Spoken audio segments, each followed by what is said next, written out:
சரியா? பிச்சை எடுத்ததுன்னா எல்லாமே பிச்சை தான். திரள் நிதின்னு எல்லாரும் சொல்லிட்டு இருக்கிறாங்க. விடுதலை சிறுத்தையிலேருந்து திமுகலேருந்து. சீமானாவது திரள் நிதியில் வீடு கட்டினாரு, திரள் நிதியில் வாடகைக்கு இருக்கிறாரு, 3 வேளை சோறு திங்கிறாருன்னு சொல்றீங்க.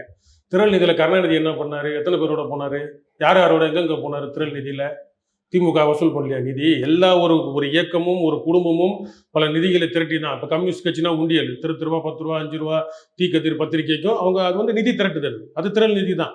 சரியா? கம்யூனிஸ்ட் கட்சி பெரிய அளவில் ஊழல் பண்ணியிருக்க மாட்டாங்கன்னு நம்பிக்கை இருக்கு. திமுக திரள் நிதியில் என்ன செஞ்சது? கருணாநிதி தொடக்க காலத்தில் எங்கே போனாரு? அதுக்கு பதில் சொல்லுங்களேன். சீமான் சோறு திங்கிறான், சீமான் அப்படி பண்றான் இப்படி பண்றான், திரள் நிதியில தான் அரசியல் பேசுறப்ப அரசியல் பேசணும். சோறு திங்கிறது, போடுற துணியை பத்தி பேசுறது, இது வந்து ஒரு கேவலமான பார்வை.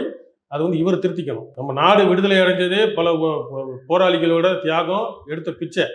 காந்திக்கு எங்க நிதி வந்துச்சு? சுபாஷ் சந்திர போஸ்க்கு எங்க நிதி வந்துச்சு? யார் கொடுத்தா? அதனால திரள் நிதி இந்த மாதிரி நிதி பிச்சை எடுத்தாங்க அப்படிலாம் பேச, நீ வாங்குறது பிச்சை